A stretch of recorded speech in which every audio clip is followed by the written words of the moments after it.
নমস্কার বন্ধুরা, আজকে আমি চুনো মাছ সুন্দরী বানাবো। তো দেখুন চুনো মাছ সুন্দরী বানাতে কি কি লাগে আর আমি কেমন করে বানাই। তো চুনো মাছ সুন্দরী করার জন্য এই যে চুনো মাছ এইভাবে ছোট ছোট করে বেগুন আর আলু কুচিয়ে নিতে হবে, আর পেঁয়াজ কুচি আর শুকনো লঙ্কা আর রাঁধুনি বেটে নিয়েছি। এবার মাছগুলোর মধ্যে আলু বেগুনগুলো দিয়ে দেবো, পেঁয়াজও দিয়ে দেবো। এবার এর মধ্যে লঙ্কা আর রাঁধুনি বাটাটা দিয়ে দেবো। এবার এর মধ্যে দিয়ে দেবো নুন আর হলুদ গুঁড়ো। এবার এটা ভালো করে মেখে নিতে হবে,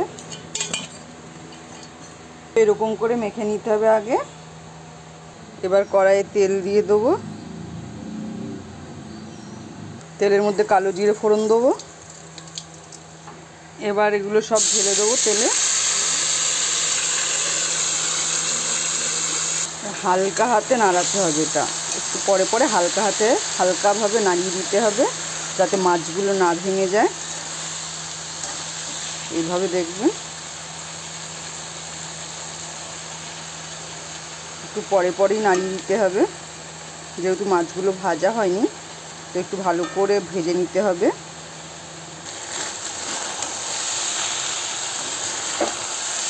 এমন করে উল্টে দেবেন।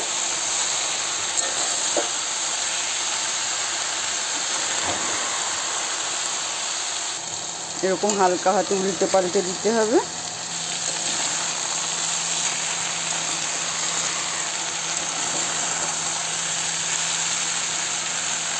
এভাবে বাড়িতে রান্না করে দেখবেন, খেতে খুবই ভালো লাগে।